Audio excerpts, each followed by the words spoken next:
Olá a todos, eu sou o Thiago Machado, estou aqui no site Exercism, a versão 2, está em construção ainda, mas é um site que lista aqui várias linguagens de programação e eu vou mostrar, ele lista assim várias linguagens e vários exercícios para você resolver nessas linguagens. Aí eu vou mostrar aqui a resolução de alguns exercícios fáceis para a linguagem Rust, que é essa aqui.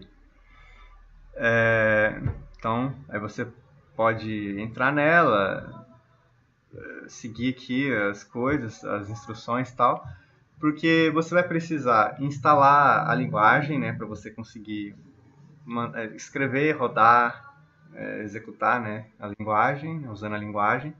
Você vai precisar instalar o próprio Exercism, essa coisa aqui, que você vai só baixar um executável, colocar numa pasta lá específica e aí meio que assim já era, né? Você só configura a sua conta um pouquinho, assim, uma coisinha rapidinho e pronto. E você provavelmente vai precisar de um editor de texto, que aí no caso eu estou usando o Visual Code.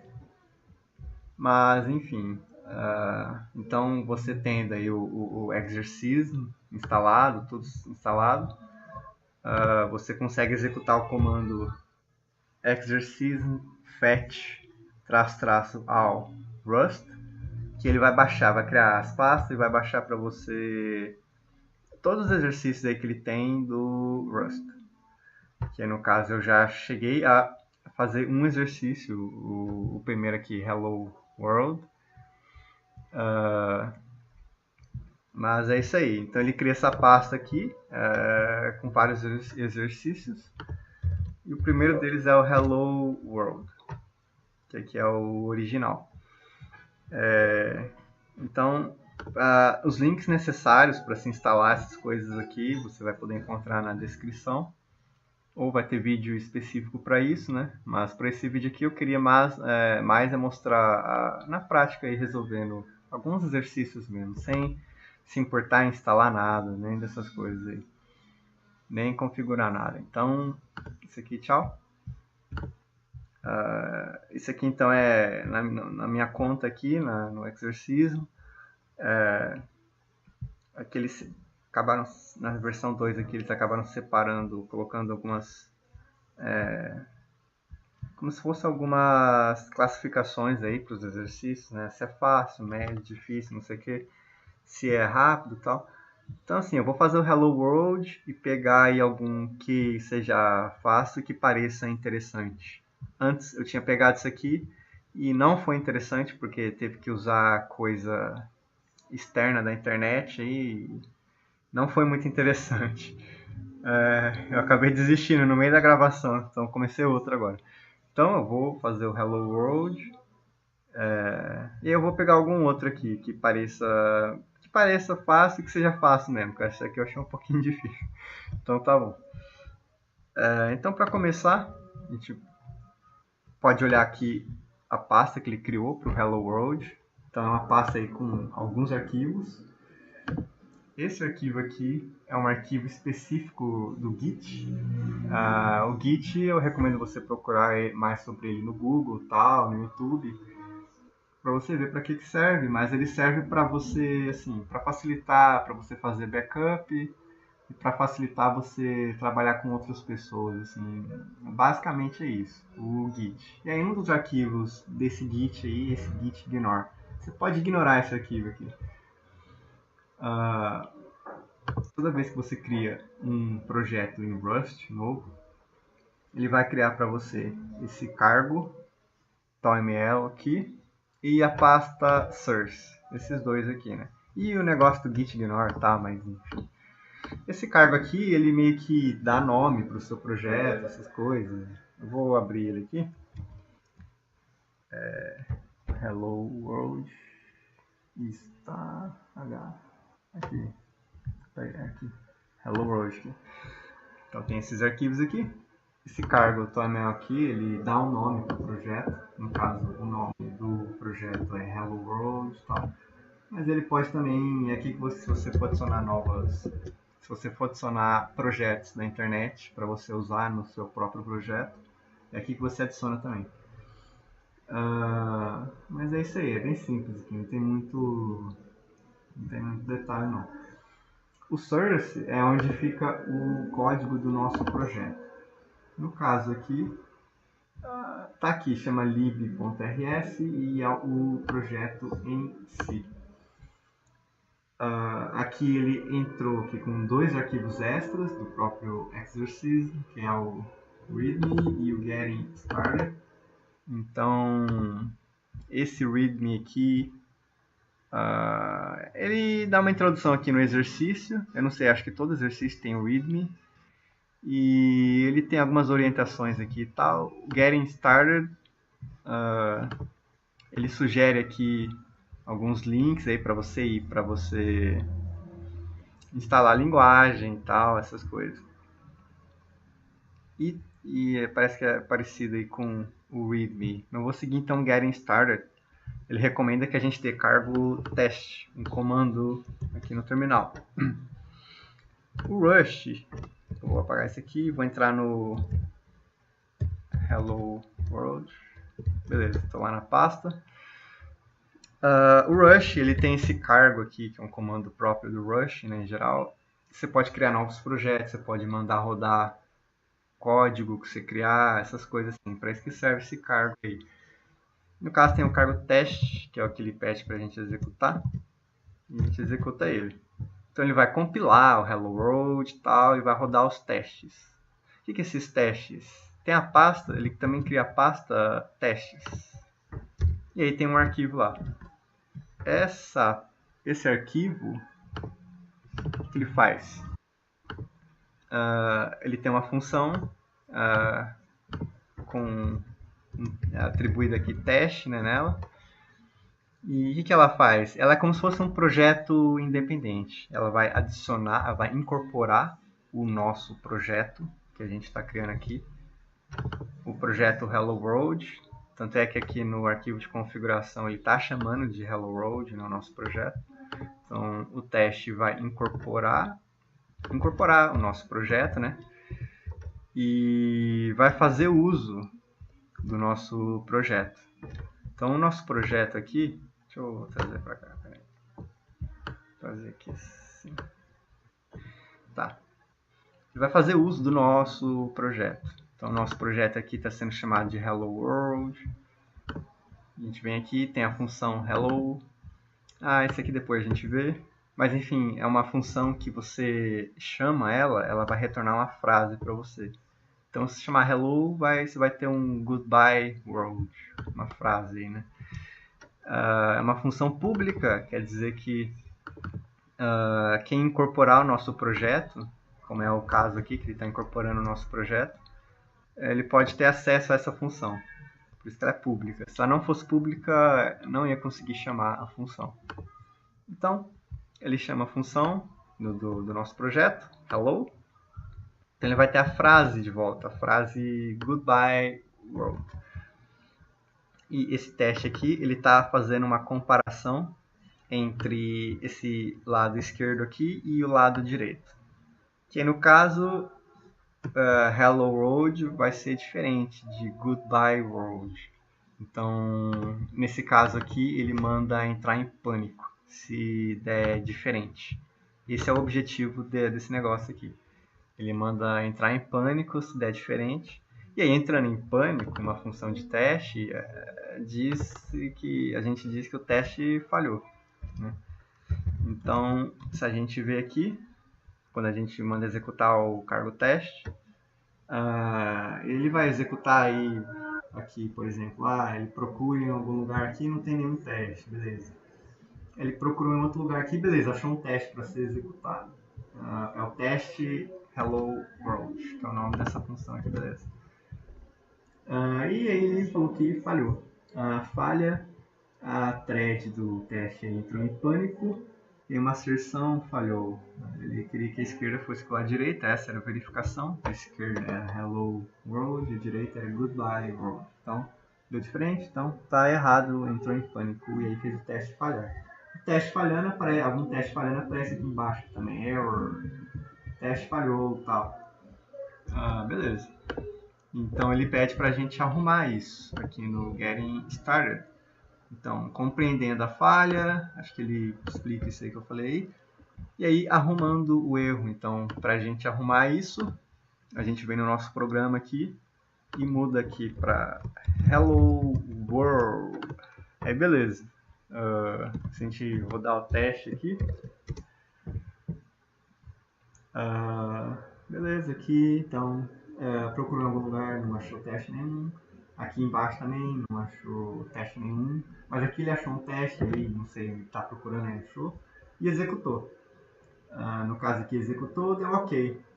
Ele executou então a função inteira. Aqui, cadê? Aqui. Executou a função inteira e, assim, não falhou, não entrou em pânico, nada. Então, beleza, o teste deu ok. Falou que deu ok e tal, beleza, é isso aí. Não mostrou erro de nada aqui, então é isso aí mesmo. E a gente pode enviar pro Exercism a nossa resolução. Aqui no Getting Started, se eu não me engano, ele fala como é que faz isso. Aqui, ó, Exercism, Submit, aí o negócio do projeto aí. Então, Exercism, Submit, e aí tá em source lib, o código em si. Na verdade, eu já tinha enviado, porque eu já tinha feito isso aqui, eu não sei o que acontece agora. Beleza. Falou que enviou, e isso aí. Aí eu posso checar o envio de outras pessoas também, que aí é interessante para você ver como é que cada um resolve um problema, sei lá. Então, isso aqui foi o Hello World, e eu vou procurar agora algum outro problema. Eu só testei esse aqui, só tem que usar programa externo da internet, foi meio chato de ficar falando sobre ele. Isso aqui parece ser fácil, parece ser interessante. Então eu vou ver esse reverse string aqui. Então acho que se eu abrir ele eu consigo ler aqui de uma forma bem clara aqui, né? Não tem que ficar lendo o exercício no terminal.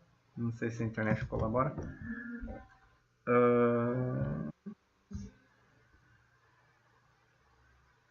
Beleza, a descrição parece que é bem simples. O objetivo do exercício é você inverter uma frase aqui, um string. Por exemplo, o cool devive a look.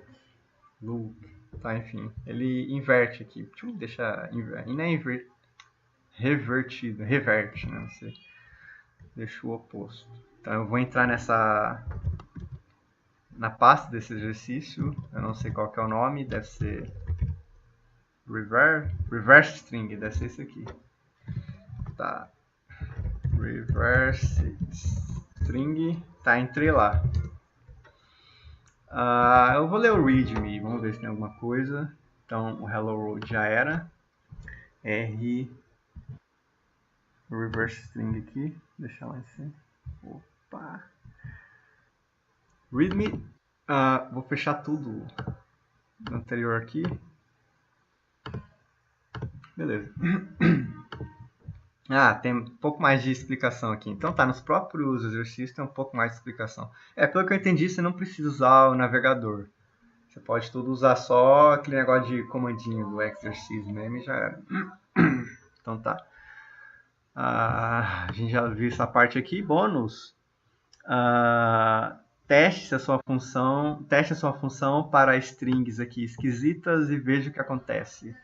Tente escrever uma função que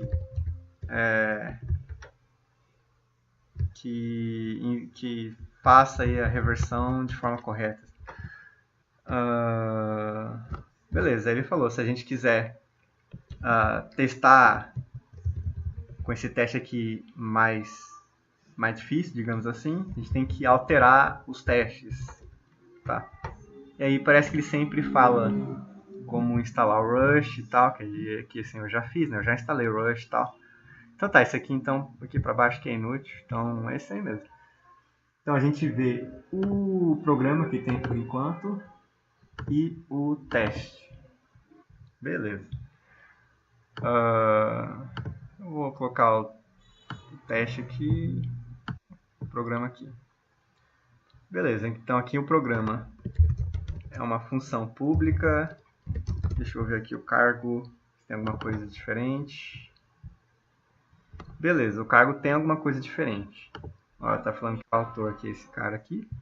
Tem aqui é o nome do projeto, reverse string. Ele tem essa tag features, que eu nunca vi, grafeme. E tem a tag aqui dependências, que é que se você estiver usando algum projeto da internet, você pode utilizar... você pode listar eles aqui, que eu já falei já. Esse features aqui, grafeme, eu não sei o que é. Talvez eu vou ter que procurar na internet depois. Tá. Então tem essa função aqui, pública. O teste, ele importa o nosso projeto. Reverse string. Né? Beleza. E aqui no caso ele está mandando usar tudo que a gente deixou como público no reverse, né, no nosso projeto. Aqui no caso, lembra no caso anterior? Cadê o Hello World aqui? Hello World. Aqui, ó. O teste aqui no caso, ele teve que escrever o nome do nosso projeto e aí sim a função hello. No caso aqui, se a gente fizesse use hello world, que é o nosso projeto, a gente vai mandar usar, por exemplo, tudo aqui que está como público, a gente não ia precisar escrever isso aqui. Era só chamar o hello mesmo. Então esse uso aqui, nesse caso aqui, ele agiliza aí para você. Não tem que ficar repetindo hello world. Bem, beleza. Então é para isso que ele está usando aqui. Então ele não vai precisar escrever o nome do projeto para poder chamar a função aqui reverse. Beleza. Tem uma função aqui que não é de teste.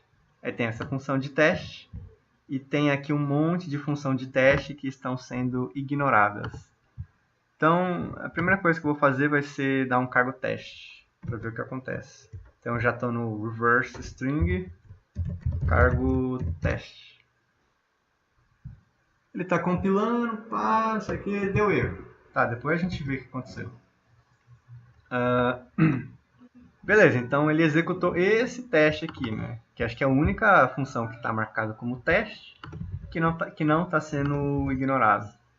Teste empty string. E aí, ó, teste empty string. Então, beleza, foi esse aí que ele testou mesmo. E aí falhou, né? O que esse teste faz? Tá aqui, na verdade. Tá aqui, disfarce. Ele manda chamar aquela função process reverse case, uma frase vazia, outra frase aqui vazia. Beleza, eu vou chamar isso aqui de string, não sei. Tá, essa função que ela faz, ela vai receber duas coisas, input e expected. Os dois vão ser meio que assim frases, é um jeito aqui de você falar que é frase, né, mais ou menos. E aí ele vai ver se são... Ah, tá, aqui, ó. Ele vai ver se são iguais. Entendi. Então tá, então ele vai ver se são iguais a parte esquerda e a parte direita. A parte esquerda, ele vai pegar a nossa entrada aqui, vai inverter. Ele vai ver se é igual o que a gente mandou aqui na segunda parte. Então tá vendo aqui embaixo aqui, ó, dá pra ver já, ó. Ele chama essa função aí, por exemplo, robot e robot invertido aqui. E aí, se for diferente, aí vai entrar em pânico, aí vai fazer o teste falhar. Nesse caso aqui, o teste falhou. Por que ele falhou? Porque ele chamou essa função reverse, nossa, aqui do nosso projeto. E o que essa função faz? Ela entra em pânico, é isso que ela faz. Essa coisa aqui faz entrar em pânico. Ele entra em pânico e escreve uma frase. E nesse caso aqui, ele escreveu uma frase aqui, ó. Escrevendo a função reverse, tal, não sei o que. E provavelmente foi isso. Aqui, ó. A thread entrou em pânico do teste. Não está implementado. Né? Escrever função para fazer o reverse, que é o que está aqui. Tudo bem, então assim, a gente tem que fazer a função, né? Esse é o nosso objetivo. A gente está recebendo um input, que é como se fosse uma frase, e a gente tem que retornar então a frase invertida. Como a gente faz isso? A gente pode fazer o seguinte: a gente tem um input. A gente pode fazer. É porque eu já sei de cabeça já isso aí, né? Pra quem tá começando agora, fica mais. Não fica assim. Esse aqui é com costume mesmo, que você vai pegando, mas tem a função chars, eu acho. A função chars, ela pega cada caractere da sua frase. Eu vou mandar mostrar essa coisa. Enfim, você tem uma frase assim, A, B, C. O que esse chars faz? Ele vai fazer então como se fosse uma listinha, assim, entendeu? Uma lista tipo A, B e C. E aí você pode percorrer por essa lista. Isso que o Charles faz. Ele cria uma listinha para você e você pode percorrer a lista. E aí você pode mandar ele aí tudo que é lista, né, que aqui no caso tem começo e fim bem determinado. Existe também esse método aqui, né, have, se eu não me engano.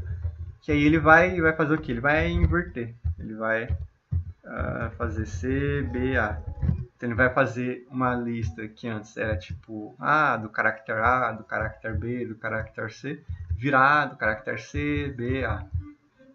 Aí a gente, em vez de ser uma listinha de caracteres, a gente tem que acumular essas coisas, collect, numa string, que é o tipo que a gente tem que retornar da função.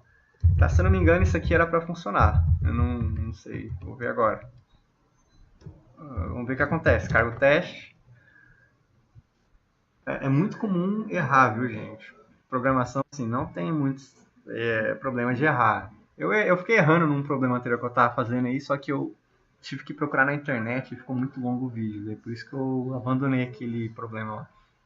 Mas beleza, então funcionou. Para esse primeiro teste aí, funcionou.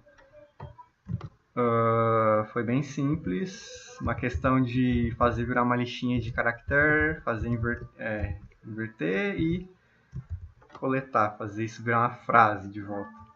E foi isso que aconteceu. Eu posso mandar, não sei, se eu não fizesse isso, se eu só fizesse a listinha, tentasse rodar, vamos ver o que acontece. Alguma coisa vai dar errado. Aí vai dar errado, ele não vai conseguir compilar o programa. No caso aqui, o que deu de errado? Porque eu estou mandando a função voltar, né? Isso aqui, né? O chars aplicado sobre uma frase.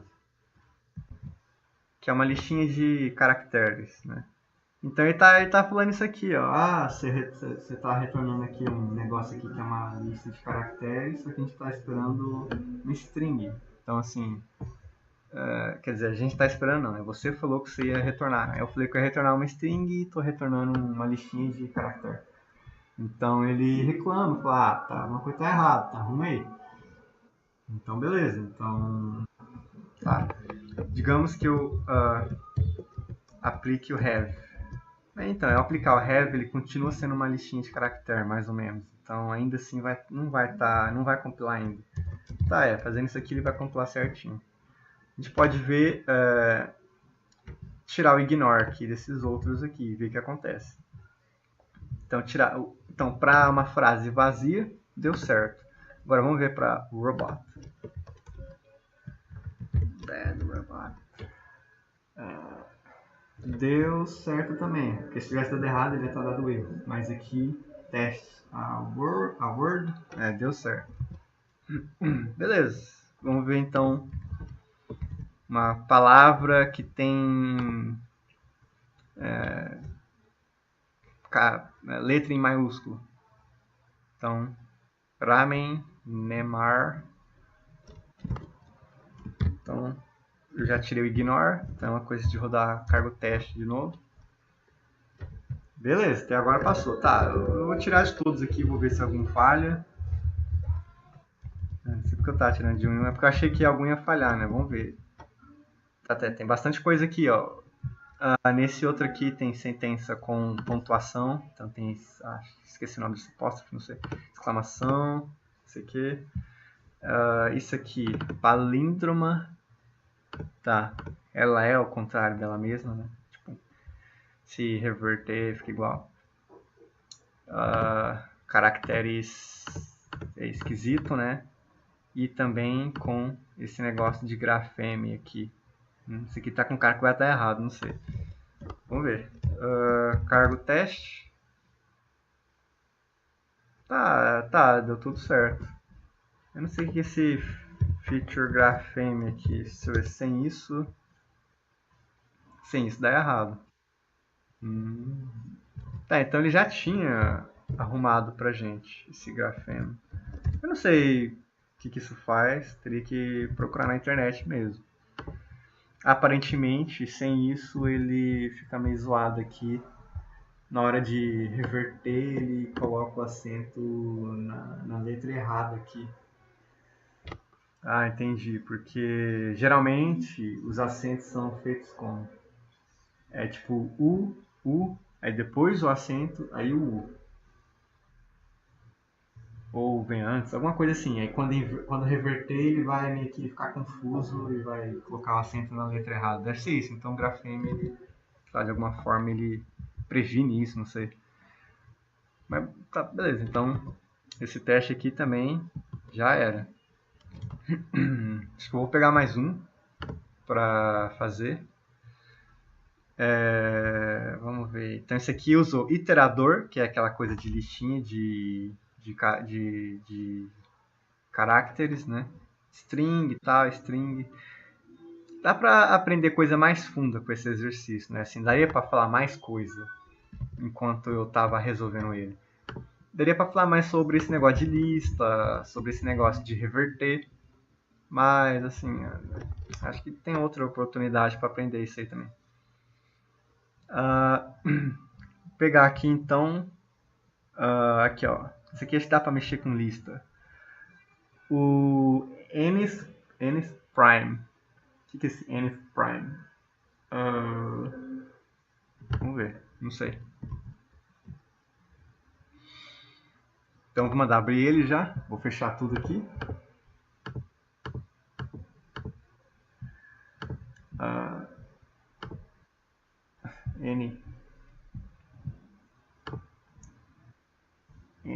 Tá, eu não estou enviando lá para eles não online. Depois eu envio, faço isso. Então, ó, tem o código que não está implementado, né? O programa em si, a gente teria que implementar. Tem esse negócio aqui, tem o README. O README está bem pequenininho, o resto aqui é coisa de instalação. Tá. Dado um número n, determine qual que é o número primo de posição n. Então tá. Os primeiros 6 números primos são 2, 3, 5, 7, 11 e 13.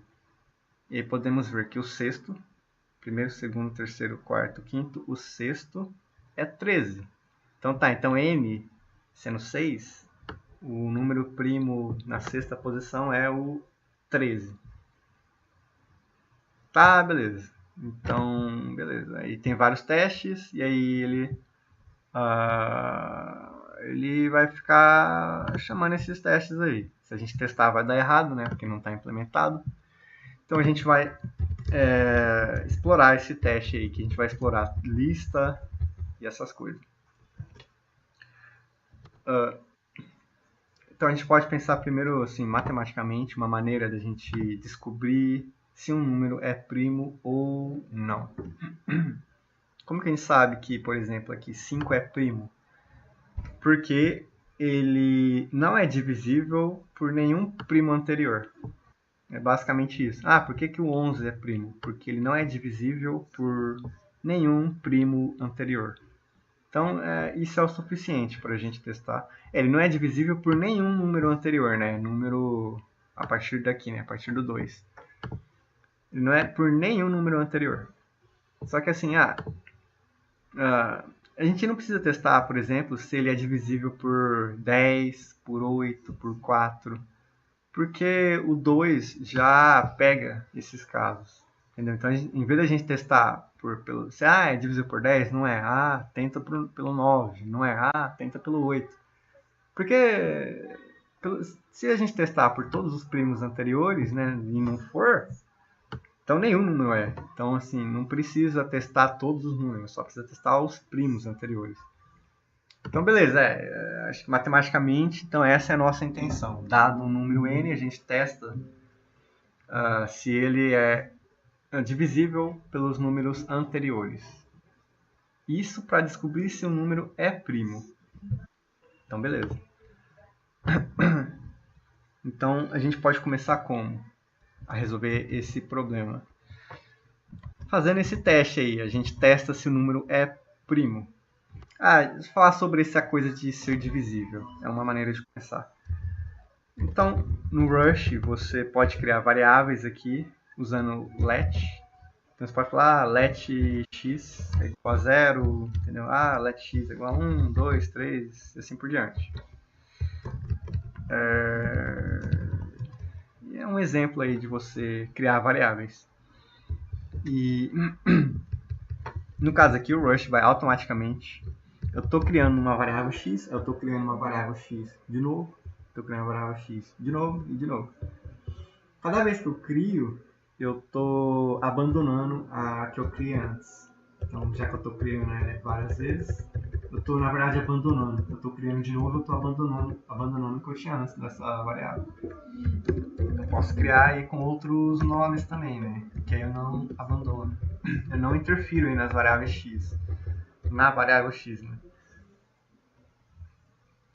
Uma maneira, se eu quiser fazer ela ficar mudando de valor sem ficar recriando a variável, é eu simplesmente alterar. Aqui eu tiro o let, eu falo, x é 1, 2, 3, eu estou alterando o valor dela. Então eu não estou mais criando variáveis com o nome x de novo aqui. Eu só estou alterando o valor que essa variável que já foi criada.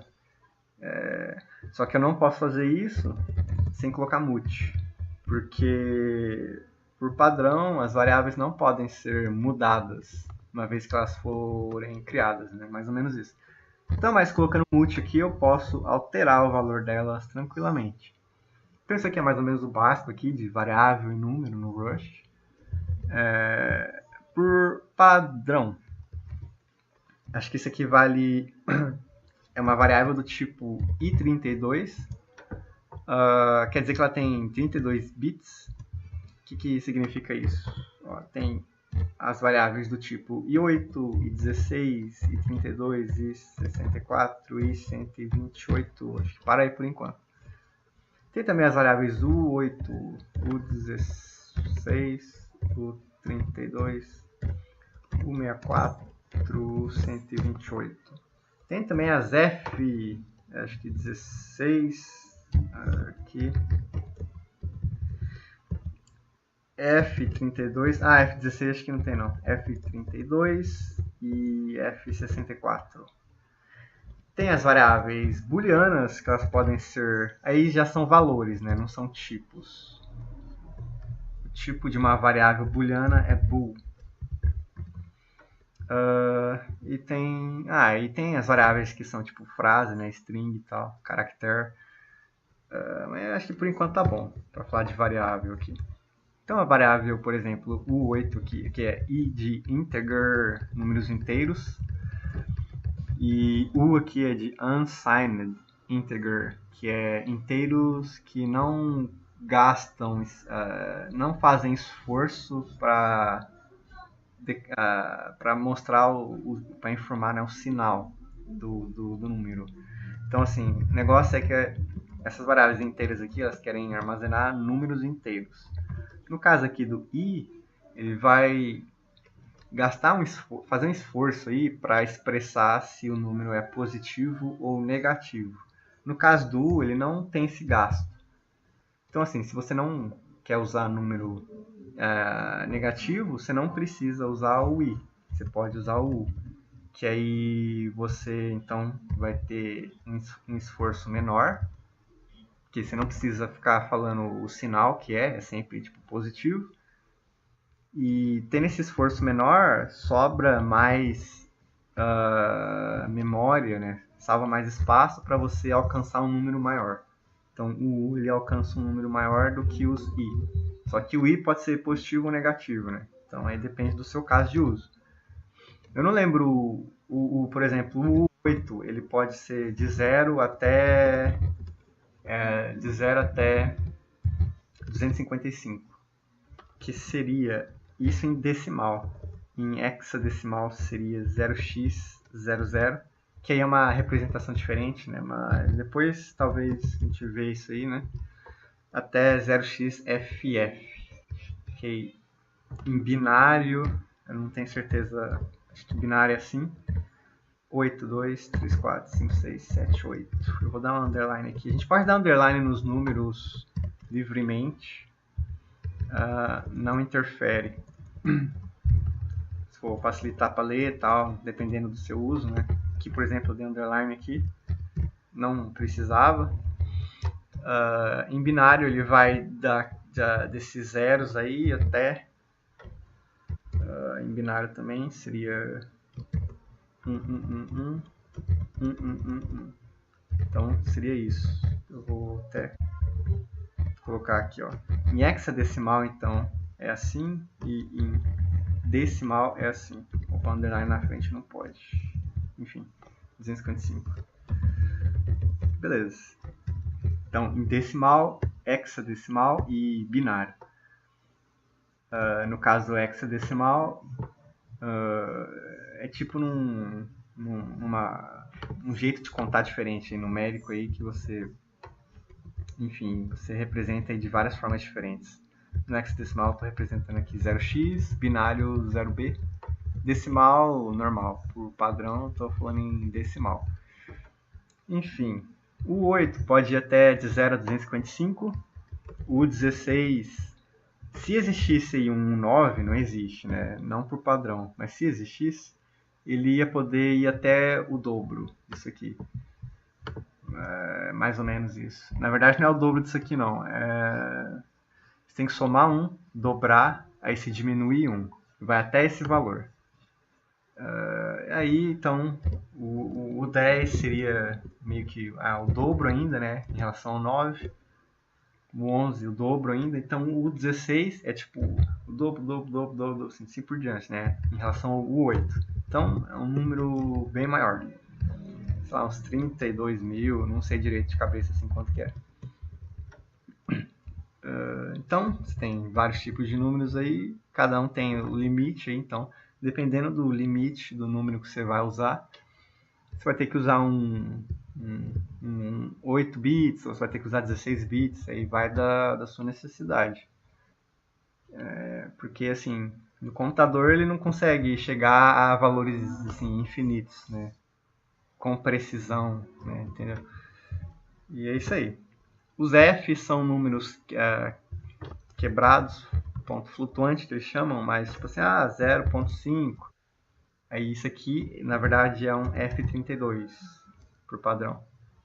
Mas se você quiser ter mais precisão, você vai gastar mais memória, né? Mas você pode falar, é o mesmo número 0,5, só que em F64. Aí vai ter mais precisão. Porque os números floats, a ponto flutuante, eles, em geral, eles não conseguem representar valores exatos. Assim, eles representam valores muito próximos daquilo. Eles têm também valores máximos, valores mínimos. A precisão dele meio que muda dependendo do valor que você está. Se tiver num valor muito alto, ele vai ter menos precisão. Se você aumentar uma coisa muito pequena, você está falando aí de 10 bilhões, aí você quer aumentar em 0,000001. Então você quer aumentar uma coisa muito precisa para um número muito grande, então não vai dar muito certo aí para o float, ele vai fazer você perder precisão, né? Mas aí não tem jeito. É o jeito que essa estrutura é formada. Você vai ter que estudar mais sobre essa estrutura aí, né? Dependendo do seu uso. No caso dos booleanos, são true e false, os valores possíveis, verdadeiro e falso.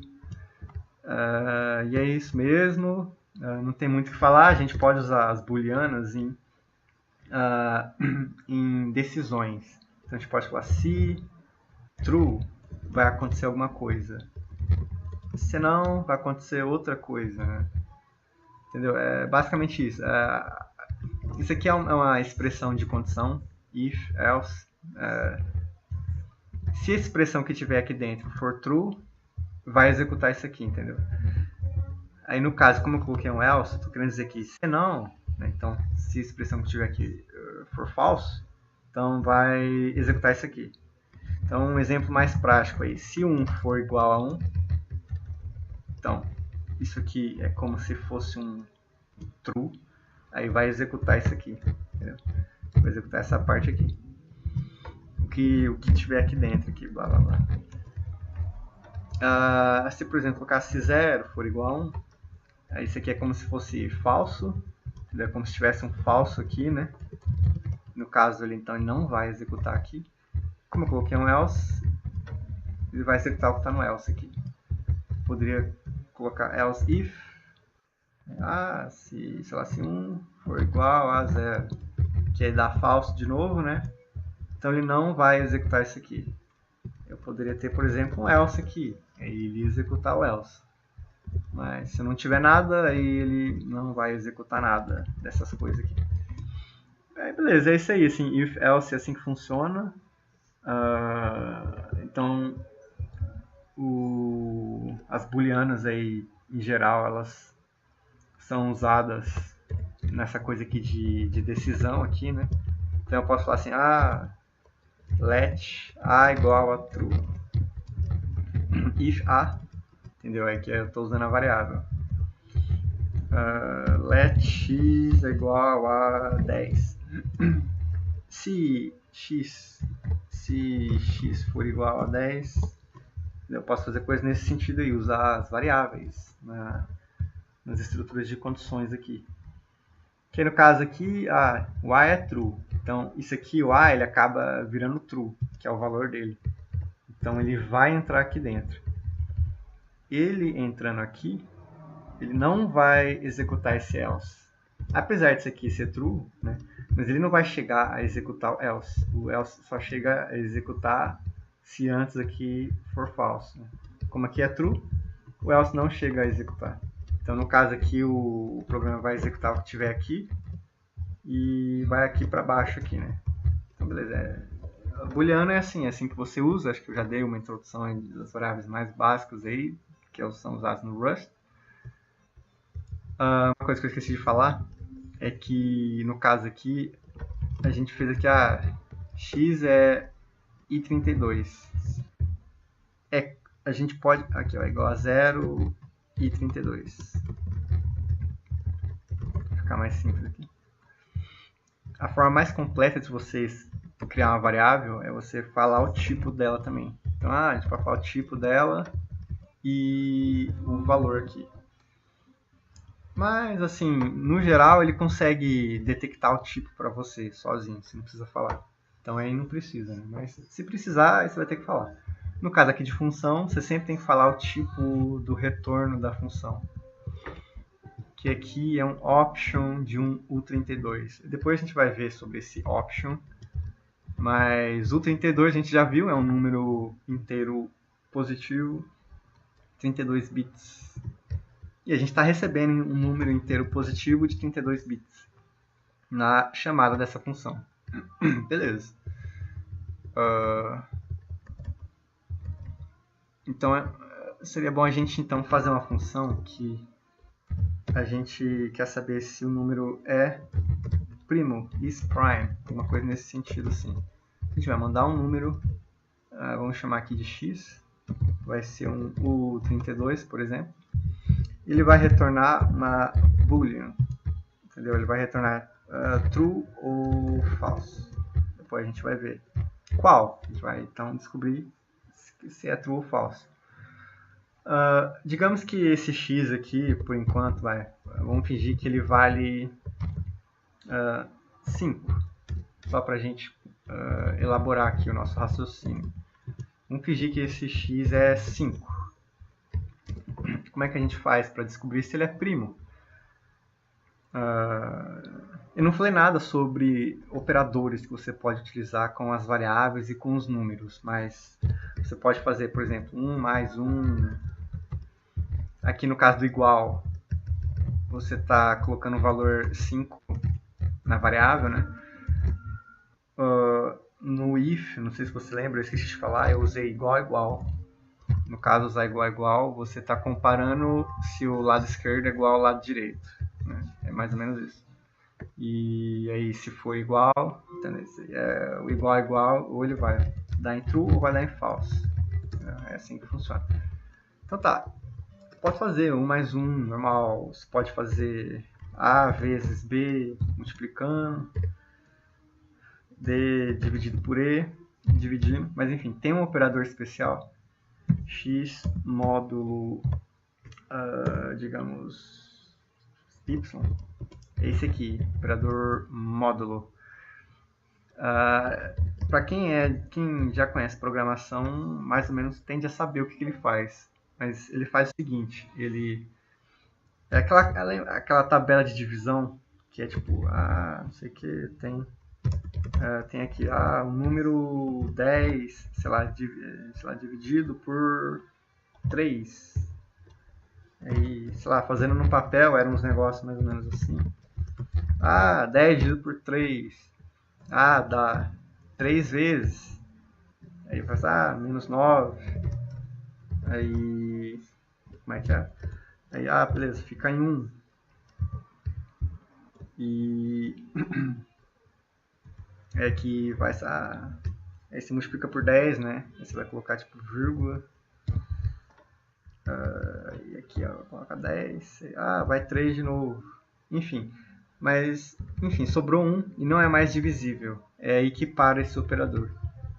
O que ele faz? Ele vai retornar isso aqui, ó. A divisão, ele vai retornar isso aqui, 3. E o módulo vai retornar esse aqui, o que sobrar.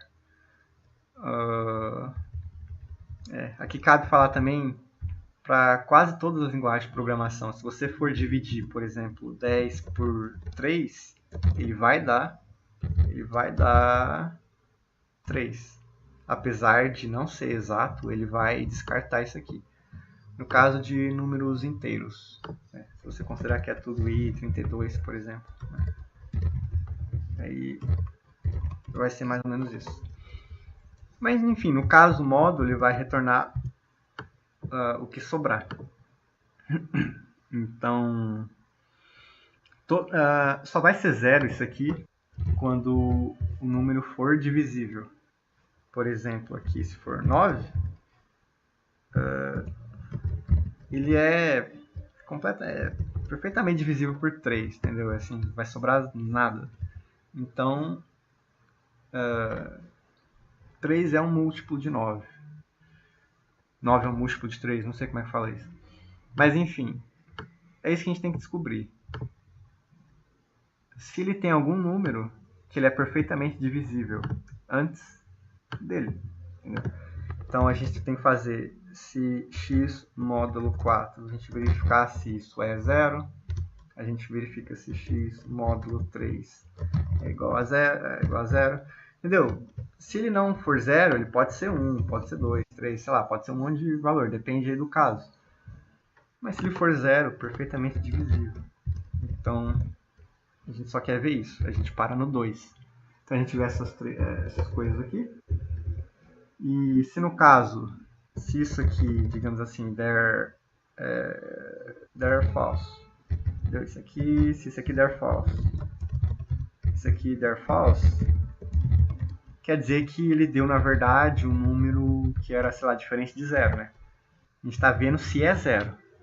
Então, se a gente teve a resposta não, então quer dizer que não foi 0. Então, deu algum número. Então, não é perfeitamente divisível, né? Que é o que a gente quer verificar para ver se ele é um primo. O número que é primo vai dar tudo falso. Então essa é a lógica aí da nossa função. Vou deixar aqui lá. Então beleza, então é isso que a gente faz. Se a gente souber, por exemplo, é 50, aí nossa, vai ter que fazer um negócio muito grande. No caso eu estou verificando com todos os números. No começo é bom a gente verificar com todos. Eu falei no começo que não precisa verificar todos, por exemplo. Não precisa verificar o 4. Por quê? Porque se ele é múltiplo de 4, ele é múltiplo de 2 também. Então o 4 não é necessário. Então assim, a gente só precisa verificar com números primos em si. Por enquanto vamos verificar tudo mesmo. Então beleza, então a gente vai aprender agora como fazer repetições, que a gente quer repetir isso aqui, entendeu? Quer ficar repetindo uma coisa que tem uma lógica aí.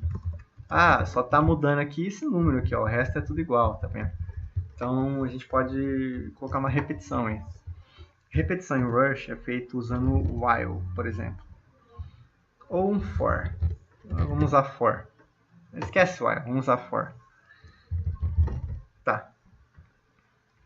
Vamos planejar a nossa repetição. A primeira coisa, não importa muito se a gente está fazendo isso aqui ou isso aqui, ó. Não importa se a gente está verificando de baixo para cima ou de cima para baixo. Não importa, tem que ser tudo falso, não faz diferença. Então, assim, a gente vai fazer de baixo para cima, porque é mais fácil pensar de baixo para cima. Então, beleza, char isso aqui, então a gente tem que verificar isso. Um jeito do Rush da gente obter uma lista de números é a gente fazer um número inicial, por exemplo, 2, ponto, ponto, e um número acima do número final, 5. No caso aqui, lembra, x é como se fosse 5. Ou seja, a gente fazendo isso aqui, a gente faz então uma listinha de 2, 3, 4. É isso aí, uma listinha assim. Então, a gente fazendo for e in, a gente usando esses termos aqui, a gente está criando uma variável i que em algum momento ela vai valer 2, depois ela vai valer 3, depois ela vai valer 4. Entendeu? E a gente pode usar o i aqui. Então assim, a gente pode fazer x módulo i, que é o que a gente está fazendo aqui. E a gente quer verificar se isso é 0. Entendeu? Então a gente acabou de... Isso aqui representa isso tudo aqui, ó. Por quê? Porque a gente está fazendo o i variar de 2 a 4, que é o que está escrito aqui, e a gente está mandando ser verificado isso aqui. Se o x, se ele é perfeitamente divisível com o i, que é 2, 3, 4. Um de cada vez, né? Então é isso. Então a gente só tem que ver se ele sempre é falso. Entendeu? Se ele sempre for falso, beleza. É o que a gente quer, que ele sempre seja falso. Se ele sempre for falso, a gente quer que a função retorne true. Esse é o objetivo, se ele sempre for falso. Como é que a gente verifica se uma coisa é sempre falsa? Lembra naquele negócio de if, true, não sei o que, acontece alguma coisa. Então, o if ele só vai acontecer se o que está aqui dentro, se o que está aqui for true. Então, a gente pode utilizar isso aqui como a nossa expressão para ser utilizada num if. A gente pode salvar esse resultado aqui, por exemplo, criar uma variável aqui temporária chamada a, que ela vai receber essa expressão aqui. Então, o que acontece? O x vai ser fixo em 5, por exemplo, e o i vai variar de 2 a 4. Então, eu vou colocar aqui i vai ser igual a 2, 3, 4. Um de cada vez, né? Então, 5 módulo 2 na primeira vez. Para o primeiro caso aqui. 5 módulo 2 vai ter 2, 4, 6, 8, né? Múltiplos de 2 aí. Então, 2, 4, 6 já é maior que 5, então não dá. Então, vai dar 2, vai sobrar 1. Então, o resultado de 5 módulo 2 vai dar 1. Então, é como se a gente colocasse 1 aqui. Entendeu? E 1 igual a 0 vai dar falso. Então, aquela expressão toda vai acabar virando falso. Então, A vira falso. E quando a gente... Se a gente usar aqui if A, no primeiro caso vai dar falso. Então, ele não vai executar o que está aqui. No caso em que o A dá true, é quando o I é múltiplo do X. Por exemplo, se X for 6, por exemplo. Aqui teria que ir até 6. Aqui você vê que ele vai ter que ir até X, né? Ele vai ter que ir de 2 até X. Se X for 6, por exemplo, para o primeiro caso aqui, 6 módulo 2, vai dar 0. E aí 0 é igual a 0, vai dar true. Dando true, ele vai executar o que está aqui dentro. Entendeu? Aqui a gente pode colocar alguma coisa aqui. Ele vai executar o que está aqui dentro. Aqui. Então, o que a gente fez? A gente descobriu que ele não é primo. Porque isso aqui acabou de dar true. Então, a gente já sabe que isso significa que não é primo. Então, a gente manda a função retornar falso. Então, esse aqui é isso aí mesmo. Essa acho que é a função, a forma mais básica dessa função é assim. A gente vai percorrer aqui. Quando a gente manda um return, ele vai interromper a função e vai mandar retornar. Entendeu? Então, essa função aqui é primo. Pode ser feito desse jeito aqui, entendeu? Eu não vejo problema de ela ser feita desse jeito aqui. Poderia ser mais eficiente, não precisaria percorrer todos os números de 2 a x, mas assim, beleza, é razoável. Então assim a gente consegue verificar se o número é primo. E agora a gente quer pegar um número que seja... A gente quer pegar todos os números primos. O primeiro, o segundo, o terceiro, até chegar no número n. Então, assim, o n... Vamos falar assim, aqui, ó. O cara mandou chamar essa função aqui. O cara falou, vamos fingir que o n aqui é igual a 3. O que ele quer? Ele quer o terceiro número primo. O primeiro seria 2, o segundo seria 3, o terceiro seria 5. Então, ele quer que a resposta seja o número 5, porque ele é o terceiro número n. Então, como é que a gente faz isso? Uma maneira que a gente tem aqui no caso do Rush aqui é a gente criar uma lista infinita, que vai de, sei lá, de 2 até infinito. Então, a gente pode fazer isso dessa forma. É uma lista que vai de 2 até infinito. Então, aqui eu estou criando uma lista. Aqui também, criei uma lista. Beleza, a lista ali está sendo criada. Pá. E aqui, então, estou usando for, i, in. Né? Para cada i, né? Cada elemento da lista e tal. Aqui eu não vou usar for, in. Eu vou fazer o quê? Eu vou manipular a lista em si. Eu não vou querer extrair os elementos da lista por enquanto. Eu vou querer manipular a lista. Então, o que eu vou querer fazer? Porque assim, eu já sei que dá para fazer isso, né? Mas, enfim, eu vou querer então filtrar essa lista. Porque, por enquanto, é uma lista que é de 2 até vai crescendo, né? E tá vindo todos os números. Por enquanto, ela tá vindo 2, 3, 4, 5, 6, assim por diante. Então, eu quero filtrar. Eu quero matar esse 4 aqui, matar o 6, matar o 8. Então, como é que eu vou fazer isso? Que aí vai ficar só os números primos. Então, eu quero filtrar de acordo se o número for primo ou não, entendeu? Se ele for primo, aí ele fica na lista. Se ele não for primo, ele sai fora. Então, eu vou querer dar uma filtrada. Aí eu depois vou querer pegar, por exemplo, o primeiro, não, o segundo, não. O número n. né? O terceiro, por exemplo, no nosso exemplo aqui, né? N valendo 3, eu quero pegar o terceiro, né? No final aqui, quando a gente tirar isso aqui, a gente vai colocar isso aqui valendo N. Mas assim, a gente quer o décimo.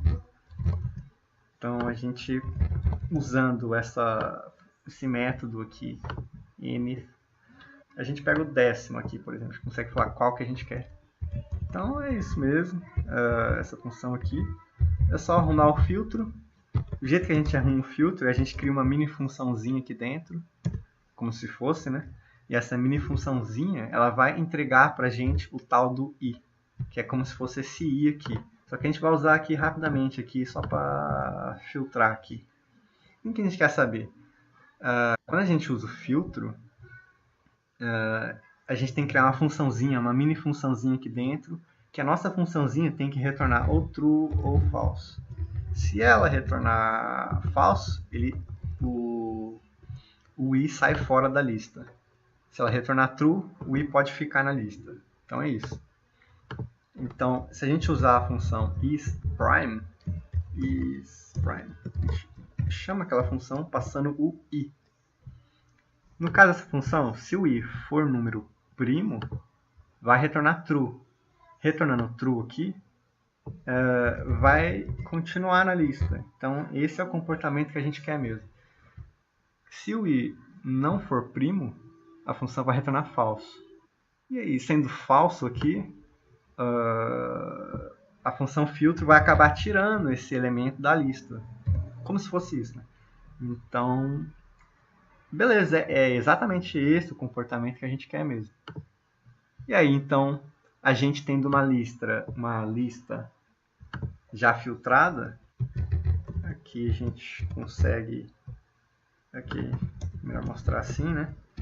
Aqui é 2, 3, 5 por diante. Aqui, então, depois desse filter, é uma lista já filtrada. E aqui a gente só pega um elemento da lista, entendeu? Um elemento na posição n, que é o que esse método aqui faz. E a gente passa o n, que a gente recebeu aqui por parâmetro. Então, assim, ao meu entender, é isso aqui isso aqui seria suficiente para passar nos testes lá. Tá? Tem que testar isso aí, né? O cara ele vai mandar aqui, então, o nome do nosso programa aqui chama nPrime, beleza? Tem um autor aqui e tal. E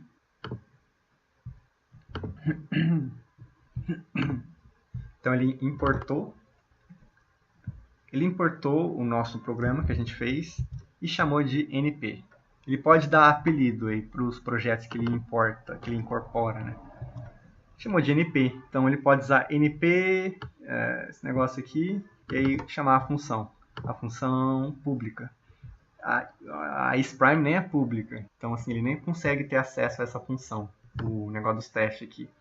Mas a gente que usa ela internamente mesmo. Então beleza, então aqui ele vai perguntar aqui o número primo de número 1 e é para ser 2. O primeiro número primo é para ser 2. Vamos ver o que acontece. Vamos ver. Às vezes está errado, vamos ver. Cargo teste. Eu tô no arquivo anterior. Eu tenho que entrar no N aqui. Tá, cargo teste. Nossa senhora. Tá. O erro que deu aqui não foi erro no teste. Deu erro no código mesmo, no programa em si. Mas, assim, erro não é problema. A gente vê aqui o que está acontecendo. Então, ele deu erro aqui no caso, aqui, ó, na linha 15. Então, aqui é a linha 15, é isso aqui. Vamos ver. Ele estava esperando o 32, o i aqui. Mas ele achou um integer. Tá. No caso aqui, essa lista aqui, eu vou definir que essa lista aqui é de números de U32. Acho que isso vai facilitar as coisas aqui. Eu só estou trabalhando com U32, então só definir que ele é U32, acho que vai facilitar as coisas. Continua dando erro. Ah, entendi. Tá. Quando eu estou usando filter, ele meio que me dá um empréstimo do número. Eu pego ele emprestado só. Por padrão, quando eu estou mexendo numa lista, ele... Esse aqui já vai ser um pouquinho mais complicado de explicar. Mas eu posso ou usar um asterisco i aqui, ou colocar esse comercial aqui. Eu vou colocar o comercial aqui, porque isso aqui quer dizer que assim, eu tô pegando os valores, eu não quero alterar os números que estão na lista, eu só quero, às vezes, assim, eliminar os números da lista, eu quero pular eles, eu não quero alterar eles, entendeu? Diferente se eu fosse usar a função map. A função map eu consigo alterar os elementos que estão nessa lista. Então eu tenho um i aqui, eu consigo fazer, eu posso dobrar eles, por exemplo. Aí seria uma lista de... Aí seria uma lista de 2, 6, 8... Não, 4, 6, 8 e tal. E assim por diante. No caso aqui, ele não seria esse comercial. Esse comercial. Eu não estaria pegando emprestado o i, cada elemento. Eu estaria realmente pegando o elemento para modificar eles mesmo. No caso aqui, então, beleza. Eu estou pegando meio que emprestado, eu não vou mudar eles, né?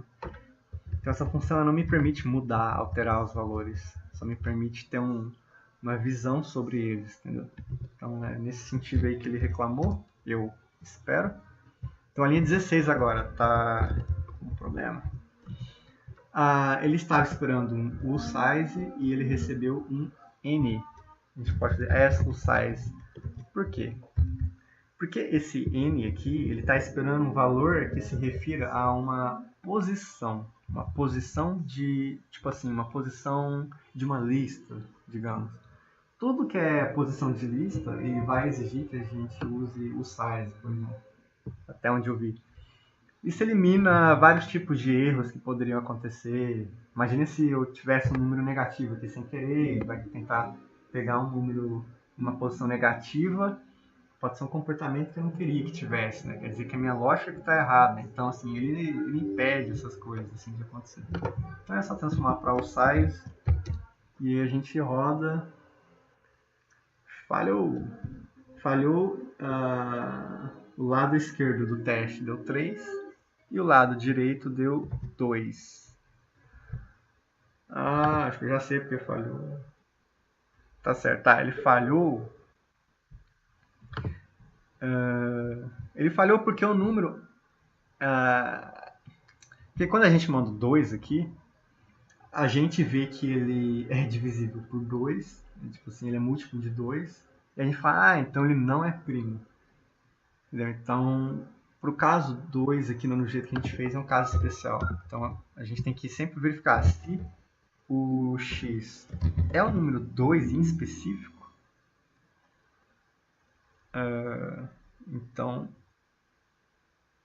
Então aí a gente tem que...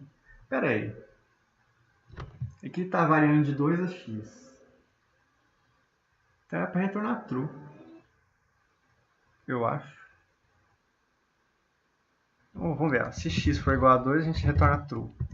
Vamos só fazer isso. Para ver se arruma. Ainda não arrumou, tá? Então o problema não é esse. Então eu falei besteira. No caso aqui, eu acho que isso aqui a gente tem que subtrair 1. Por quê? Então beleza, ó. É bom esses casos aí extremos aí, caso de início, caso de final, sei lá se tiver, né? No caso 2, no caso x igual a 2. Essa lista aqui, então, teoricamente, ela vai estar assim, de 2 até 2. E isso, se fosse assim, de 2 até 4, seria 2, 3, só. Se fosse 3, seria só o 2. De 2 até 2, nessa notação aqui, é uma lista vazia. Então ele nem chega a executar isso aqui. Então ele vai direto para o true. Então acho que é isso que acontece quando a gente manda o número 2. Então ele já se comporta da maneira que a gente quer mesmo, que é um número primo. O problema está aqui, porque esse comando aqui, esse método, ele espera, se a gente mandar 0, na verdade o primeiro é 0, o segundo é 1 e assim por diante. É tipo, tem um offset aqui. Então, vamos ver se funciona. Tá, agora foi. Então era isso mesmo. Esse aqui, na verdade, era uma questão de um pouco diferente aí de ordem, né? Então a gente pode testar esse outro aqui. Então ele testa para o caso 1, 2, para o sexto. Aí ele, vamos ver, para o caso 0, um caso interessante, vamos ver o que acontece. Vamos mandar rodar então alguns testes a mais. Tá, até agora tudo ok. Para o caso 0, sempre é interessante o caso 0, assim, sempre é bom você testar ele, que geralmente dá problema. Deu problema. No caso 0, ele deu problema. Vamos ver o que deu. Deu problema porque ele tentou subtrair. No caso aqui era 0, aí ele subtraiu em 1. Aí ficou em menos 1, né? Como se fosse. E aí transformando para número positivo, problema. Então tá, então eu acho que para o caso 0, a gente vai ter que fazer uma verificação específica aqui. Então a gente vai fazer assim, ó, faz let nth aqui, que é uma variável, vai ser igual a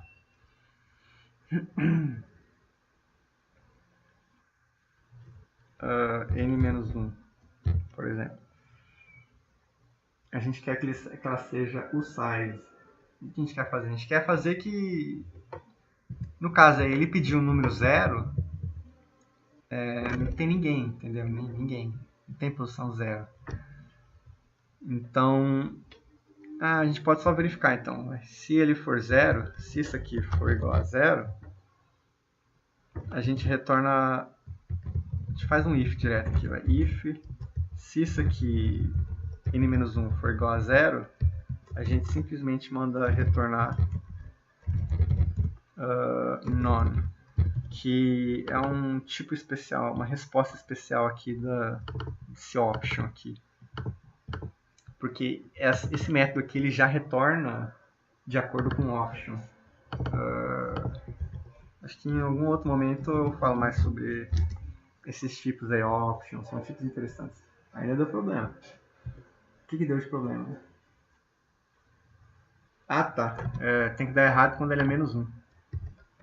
Ou seja, se o n for 0, tem que dar errado. Tá.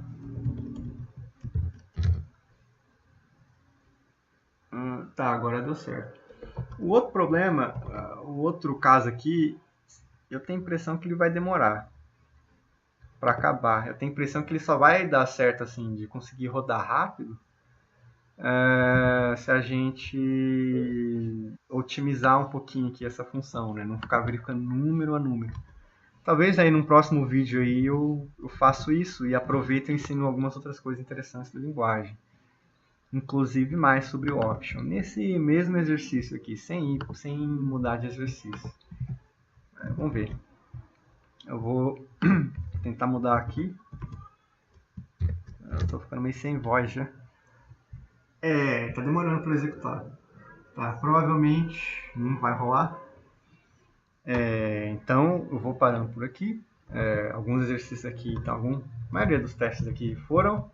E aí acho que no próximo vídeo eu vou dar uma otimizadinha aqui nesse programa aqui, utilizando algumas coisas interessantes da linguagem, que vai ser um aprendizado que eu acho que é bacana. Então, por isso é só. Valeu!